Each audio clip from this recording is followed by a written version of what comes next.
BNPA, JUI,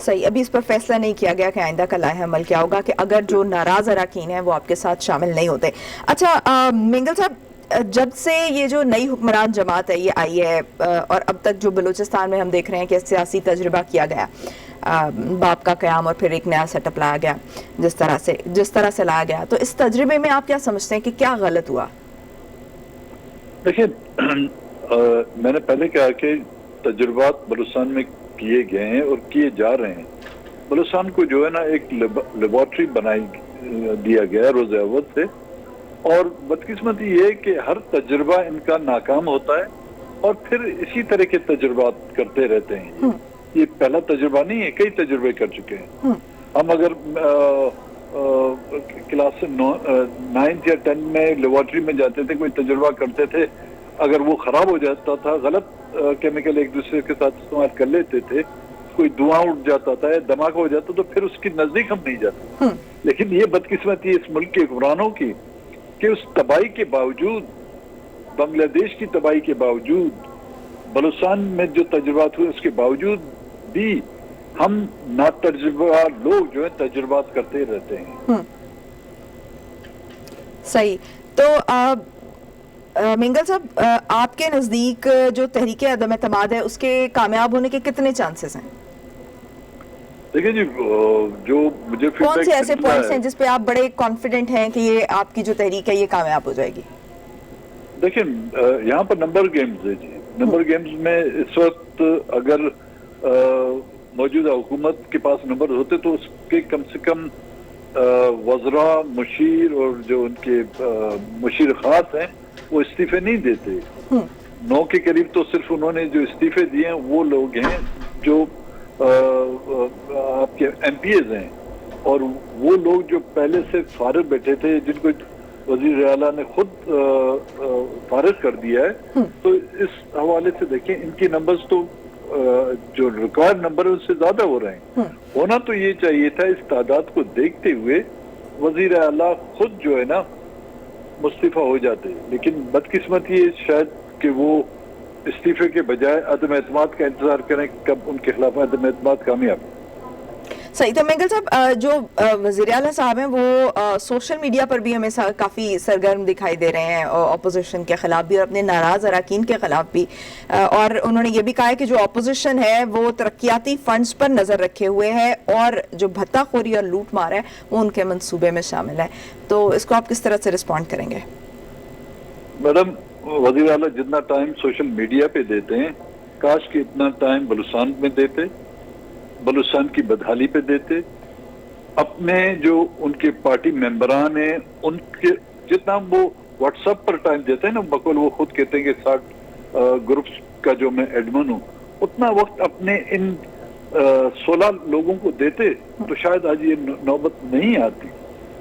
ہاں, fund وہ دیکھیں, فنڈ کسی کی ذاتی میراث نہیں ہے, فنڈ بلوچستان کے ہیں جی, اور ہر ممبر چاہے اس کا تعلق اپوزیشن سے ہو یا حکومت سے ہو, ان سب کا یکساں حق ہے اس پر. وہ لسویلے کی میراث نہیں مانگ رہے, وہ کسی ریاست سے جو ہے نا اس کی زمین کا ٹکڑا نہیں مانگ رہے. اور ہونا تو یہ چاہیے تھا تمام ڈسٹرکوں میں وہاں سے منتخب نمائندگان کو بلا کر اور ان کے جائز جو مطالبات تھے یا ڈیولپمنٹ کے حوالے سے جو ان کی ترجیحات تھی وہ شامل کی جاتی.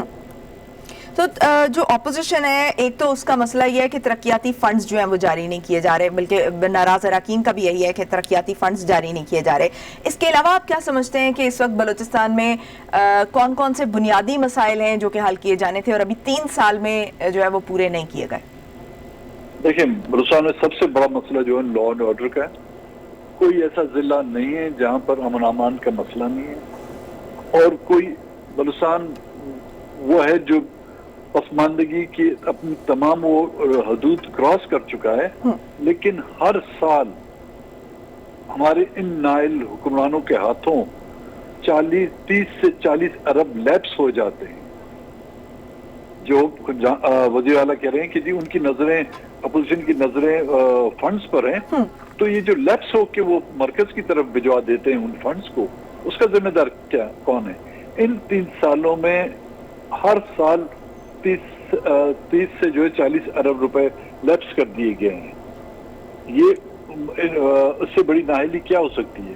اس سے بڑی نااہلی کیا ہو سکتی ہے کہ زرغون روڈ پر جو آپ کا ریڈ زون ہے، روزانہ وہاں پر احتجاج ہوتا ہے، مزدور احتجاج کرتے ہیں، ڈاکٹر احتجاج کرتے ہیں، اسٹوڈنٹس احتجاج کرتے ہیں، آپ کی سرکاری ملازمین وہاں پر احتجاج کرتے ہیں، اور اس احتجاج کے نتیجے میں ان پر لاٹھی چارج کیا جاتا ہے، ان پر شیلنگ کی جاتی ہے.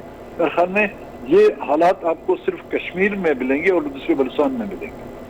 صحیح، بہت شکریہ. اختر مینگل صاحب ہمارے ساتھ موجود تھے. ناظرین، بریک کا کہا جا رہا ہے، بریک سے واپس آئیں گے اور نیب ترمیمی آرڈیننس 2021 پر کچھ بات کریں گے. Stay with us.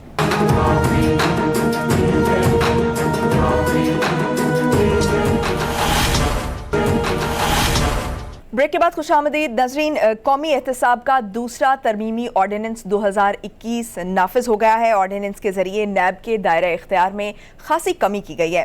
صدر مملکت جو ہیں وہ موجودہ چیئرمین نیب کی میعاد میں توسیع یا ان کا دوبارہ تقرر کر سکیں گے. اور اسی حوالے سے وزیر اطلاعات فواد چودھری نے پریس کانفرنس بھی کی اور انہوں نے کہا کہ اس قانون کے باعث جو قومی احتساب بیورو ہے اس کو اپنی توجہ کرپشن کے بڑے کیسز پر مرکوز کرنے میں بڑی مدد ملے گی. لیکن دوسری طرف اپوزیشن جو ہے وہ اس آرڈیننس کو بدنیتی پر مبنی قرار دے رہی ہے. اس کی شکوار اس کا جائزہ لیں گے ترمیمی آرڈیننس کا. اور اس حوالے سے ہمیں جوائن کیا ہے اس پر بات کرنے کے لیے معروف رائٹر، پولیٹیشین اور ماہر قانون حامد خان صاحب ہمارے ساتھ موجود ہیں. حامد خان صاحب، بہت شکریہ آپ کے وقت کا. حامد خان صاحب، سب سے پہلے تو میں یہ جاننا چاہوں گی کہ حکومت اس نیب آرڈیننس کے ذریعے کیا مقاصد حاصل کرنا چاہ رہی ہے؟ جو پہلے مقصد نظر آ رہا ہے وہ یہ ہے کہ موجودہ نیب کے چیئرمین کو توسیع دے رہے ہیں ان کے عہدے پر، جو کہ پہلے قانون میں ممکن نہیں تھی. اور واضح طور پہ یہ کہا گیا ہے قانون میں کہ یہ ٹرم جو ہے چیئرمین نیب نان ایکسٹینڈیبل ہوتی ہے، اس کو نہیں بڑھایا جا سکتا. تو یہ آرڈیننس لا کے ان کی ٹرم کو انڈائریکٹلی بڑھایا جا رہا ہے، کیونکہ اس میں ٹرم کا تو ذکر نہیں، لیکن یہ کہتے ہیں جب تک یہ نیکسٹ چیئرمین کی اپائنٹمنٹ نہیں ہو جائے گی تب تک یہ کام کرتے رہیں گے.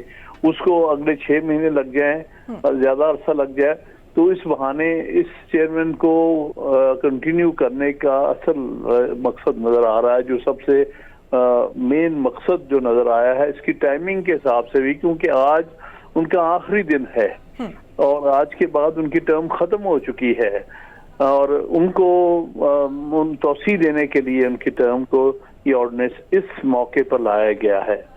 تو یہ تو بنیادی مقصد تو یہی نظر آ رہا ہے.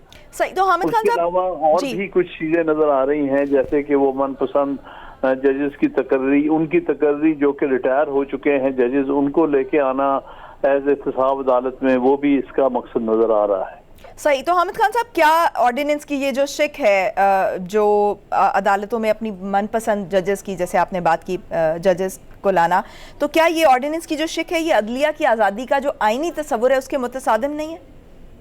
بالکل متصادم ہے، بلکہ جو جوڈیشل پالیسی بھی سپریم کورٹ نے اناؤنس کی ہوئی ہے کافی سالوں کی، اس میں بھی کہا ہے کہ ریٹائرڈ ججز کو ان پوسٹوں پہ نہ لگایا جائے جس پہ سرونگ ججز کام کرتے ہیں. تو اس لیے یہ جوڈیشل پالیسی کے بھی خلاف ہے، اور جوڈیشل پالیسی میں یہ پالیسی جو اڈاپٹ کی گئی تھی یہ انڈیپینڈنس آف جوڈیشری کے حوالے سے کی گئی کہ آزاد عدلیہ کے لیے مناسب نہیں ہے کہ ریٹائرڈ ججز کو حکومتیں لگائیں. اس کا مطلب یہ ہو جائے گا کہ پھر مرہون منت ہو جائیں گے حکومتوں کے، اور اگر مرہون منت ہو جاتے ہیں تو پھر وہ آزادانہ فیصلہ نہیں دے سکیں گے.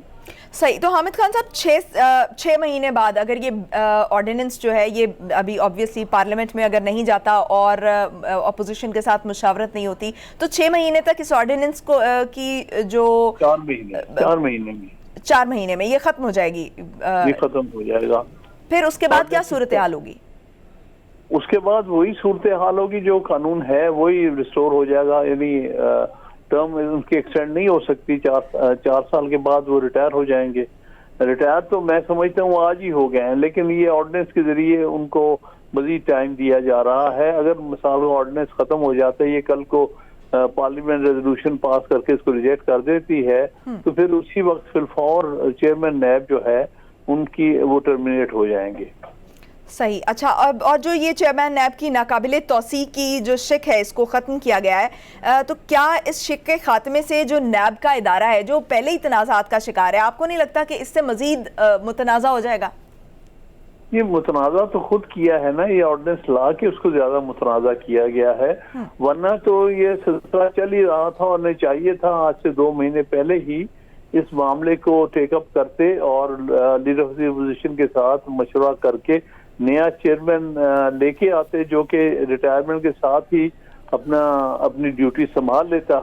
تو یہ پچھلے 2-3 مہینے میں یہ کام نہیں ہوا اور اس کو معاملے کو آخر تک لے کے گئے ہیں ان کی ریٹائرمنٹ تک.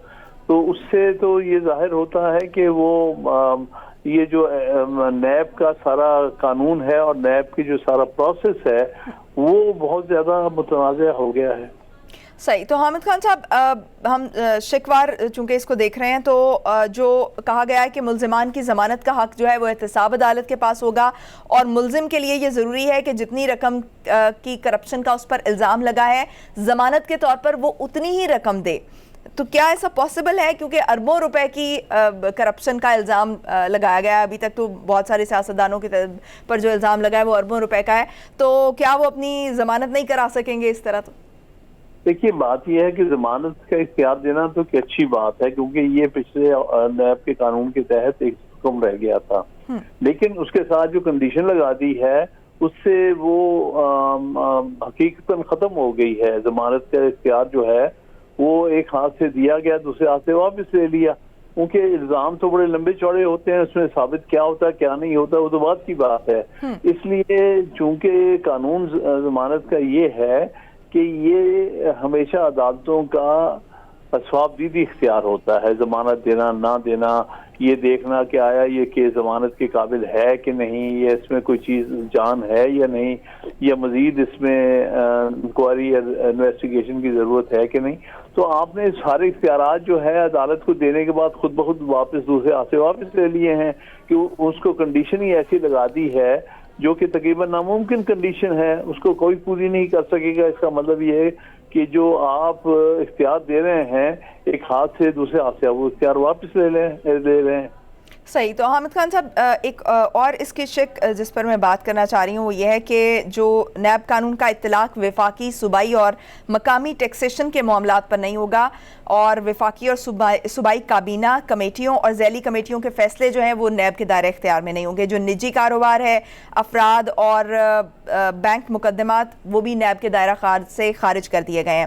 تو یعنی دوسرے لفظوں میں بیوروکریسی کو اور پرائیویٹ سیکٹر کو ریلیف ملا ہے, اور اس سے جو سرکاری کہا یہ بھی جا رہا ہے کہ جو سرکاری ملازمین ہیں ان کو بھی فائدہ ملے گا, اور جو حکومتی اہلکار ہیں چاہے وہ سابق ہیں یا چاہے موجودہ ہیں ان کو بھی بڑا ریلیف مل سکتا ہے. تو آپ کیا سمجھتے ہیں کہ اس سے کس کس کو فائدہ ہوگا؟ کیونکہ بہرحال یہ تو ایک فیکٹر موجود تھا کہ بیوروکریسی اور جو پرائیویٹ سیکٹر ہے وہ نیب کے خوف سے اپنا کام نہیں کر رہا تھا. جی صحیح ہے, میں سمجھتا ہوں کہ یہ جو شکیں ہیں نئے آرڈیننس میں یہ اچھی ہیں. اس سے جو بیوروکریسی پر ایک قدرن سی آ رہی تھی, یا وہ اس خوف کے مارے کہ کل کو ہم نیب کے معاملات میں نہ پھنس جائیں, اگر کوئی ہم دیانتداری سے مشورہ بھی دیتے ہیں اس کی وجہ سے, اس حد تک تو میں سمجھتا ہوں یہ ٹھیک کیا ہے انہوں نے کہ کم از کم بیوروکریسی پر جو ہر وقت لڑتی تلوار ہے وہ ہٹائی ہے. شرط یہ ہے کہ ہاں اگر ان کے ایکچولی کوئی رشوت لینے کا معاملہ ثابت نہ ہو تب تک صرف مشورہ یا تب تک صرف ایک سرکاری فیصلہ جو ہے وہ کافی نہیں ہوگا اس کو نیب کے دائرے میں لانے کے لیے. تو اس حد تک تو یہ اچھی شکیں ہیں اور ہونی چاہیے تھیں. صحیح. اور پاکستان بار کونسل اور سپریم کورٹ بار کونسل نے جو مشترکہ اعلامیہ جاری کیا ہے اس حوالے سے, اور یہ کہا ہے کہ ترمیمی آرڈیننس جو ہے وہ کالا قانون ہے اور اس کے اجرا پر مایوسی ہوئی ہے, اور آرڈیننس سے نیب قانون میں تبدیلی پارلیمنٹ کو نیچا دکھانے کے مترادف ہے. کیا سمجھتے ہیں کہ کیا اب بار کونسل جو ہے, دونوں بار کونسلز پاکستان اور supreme court bar council next کیا کرنے جا رہے ہیں, اور جب یہ عدلیہ کی آزادی سے بھی متصادم ہے؟ جی بالکل صحیح ہے, میں سمجھتا ہوں ان کا جو قرارداد ہے بالکل درست ہے, اور آرڈیننس کے ذریعے اتنا اہم قانون کو نہیں ترمیم ہونی چاہیے تھی, اس پر مکمل بحث ہونی چاہیے تھی پارلیمنٹ میں, اور بل لانا چاہیے تھا حکومت کو تاکہ ساری شقوں پر بحث ہوتی اور بحث ہونے کے بعد شقوں پر اتفاق ہوتا، یہ کنسنسس ہوتا، وہ اس کو اس میں اس کا حصہ بنا دیتے. لیکن یہ انہوں نے غلط کیا ہے. اب سوال یہ کہ بار کونسل نے فیصلہ کرنا ہے بطور باڈی کے کہ کیا ہم اس کو چیلنج کریں گے سپریم کورٹ یا ہائی کورٹ کے سامنے یا نہیں. یہی اگلا اسٹیپ ہوگا جس کا انہیں فیصلہ کرنا پڑے گا. صحیح. تو آپ کے خیال میں کیا اس کو چیلنج کیا جائے گا؟ میرے نزدیک کیا جانا چاہیے، کیونکہ یہ خاص طور پہ جو نیب کے چیئرمین کی ایکسٹینشن ہے یہ اس قانون کی روح کے خلاف ہے.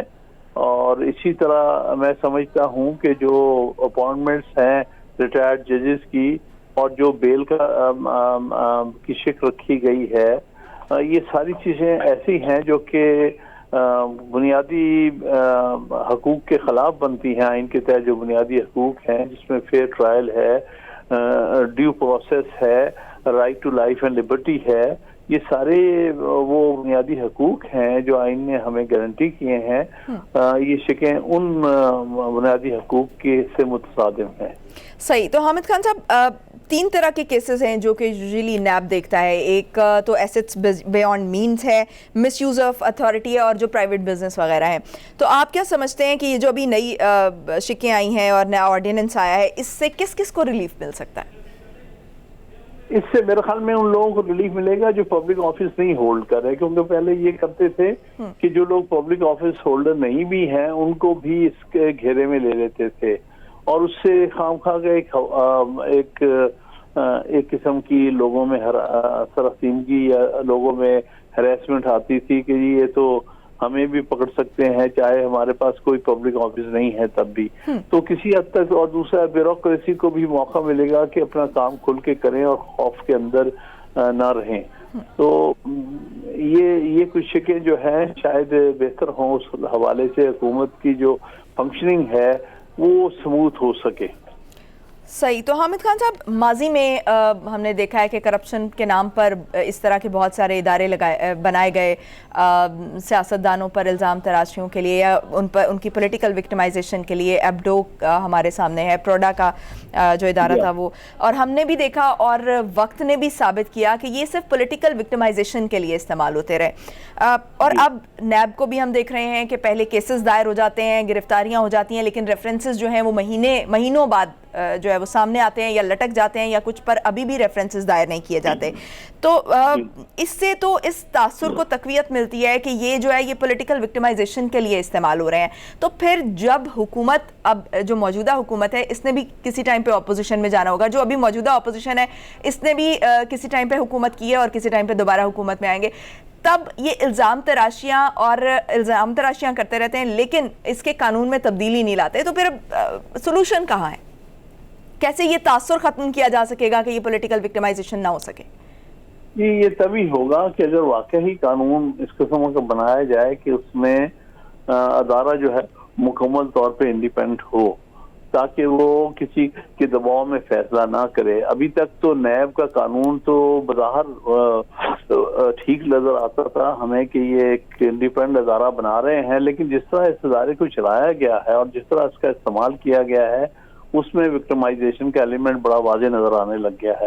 مسئلہ یہ ہوتا ہے صرف قانون بنانے سے مسئلے حل نہیں ہوتے، اس قانون کو کس طرح آپ استعمال کرتے ہیں، کس طرح چلاتے ہیں، کس طرح اس کے اثرات کیا مرتب کرتے ہیں، ان چیزوں سے قانون کی افادیت کا پتہ چلتا ہے. ابھی تک جو جیسے آپ نے پہلے بھی پروڈا کا یا ایبڈو کا ذکر کیا، ابھی تک ہمارے سیاسی تاریخ یہی بتاتی ہے کہ اکاؤنٹیبلٹی کے قوانین کو مخالفوں کو، اپوزیشن کو وکٹمائز کرنے کے لیے استعمال کیا جاتا رہا ہے. ہم ہر دفعہ یہ ایکسپیکٹ کرتے ہیں کہ جب نیا قانون بنے گا وہاں پر جو ادارہ ہوگا وہ مکمل طور پر آزاد ہوگا، کسی حکومت کے یا اسٹیبلشمنٹ کے دباؤ میں نہیں ہوگا. تو لیکن یہ بات اب تک صحیح ثابت نہیں ہوئی ہے. لیکن پھر بھی ہم توقع کرتے ہیں کہ آئندہ اگر قوانین بنائے جائیں اور کسی نہ کسی طرح سے ان اداروں کو آزاد رکھا جا سکے تو وہ ضروری ہے، ہونا چاہیے.